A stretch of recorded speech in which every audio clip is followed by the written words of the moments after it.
So guys, if in 2025 you're going to buy only one endgame book, I think this should be it. Why? Because Rook Endgames are the most important endgames of all. And again, you ask me why? Because it's been proven that in order to reach master level, that in US means a rating of 2200, you need to know some basics Rook endgames because you will have them in your tournament games. With that said, the topic of the book is Rook Endgames from Morphy to Carlsen. We know that Carlsen is the most dominant chess player in history.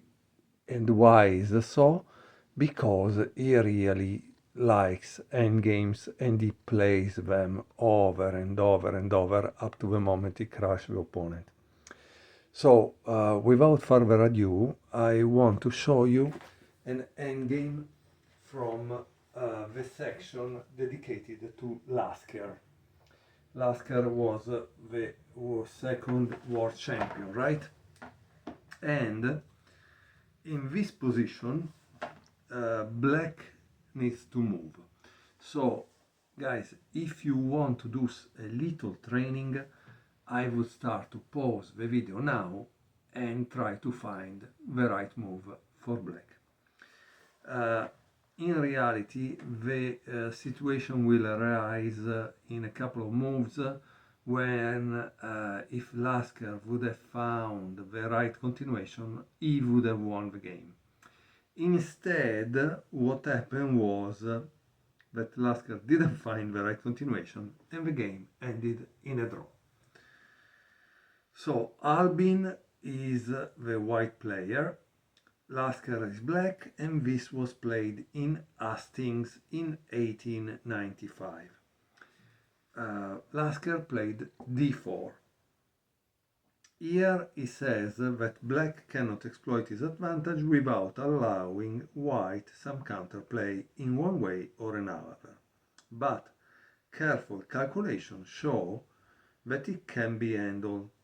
And what does it mean? He gives the following line: King e5, Rook e3, and then he follows King d4, King f4. This is called shouldering, if I remember well. King c4, because obviously he needs to go down. Rook e8, d4, King e4, Rook d7, Rook c8, King b3. Great move. King d3, King takes a3. And here there is Rook f8, b5, Rook takes f6 and a5. And I think here it's clear that white should be able, black should be able to win. Okay, so let's return to the initial position.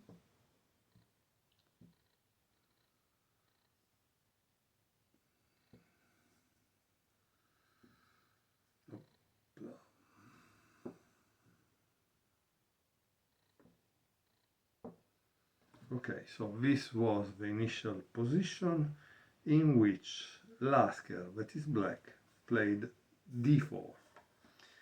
Now, and I will stop you in this moment, is after King f4, what do you play as black? And this is very important. This is the critical moment for which I think the author Bogdanov has chosen to show us this endgame. Because If you find the right move, you win. If you don't find the right move, it's a draw. Okay? So Lasker didn't find the right move. He played rook c7. Instead, the right move is king d5. But he says it's not so easy to calculate concretely a variation. With that said, let's see, he plays king f5, king c4, rook b1, d3, king takes f6, d2, g5, rook d7, rook d1, and now there is rook d4, which is the winning move.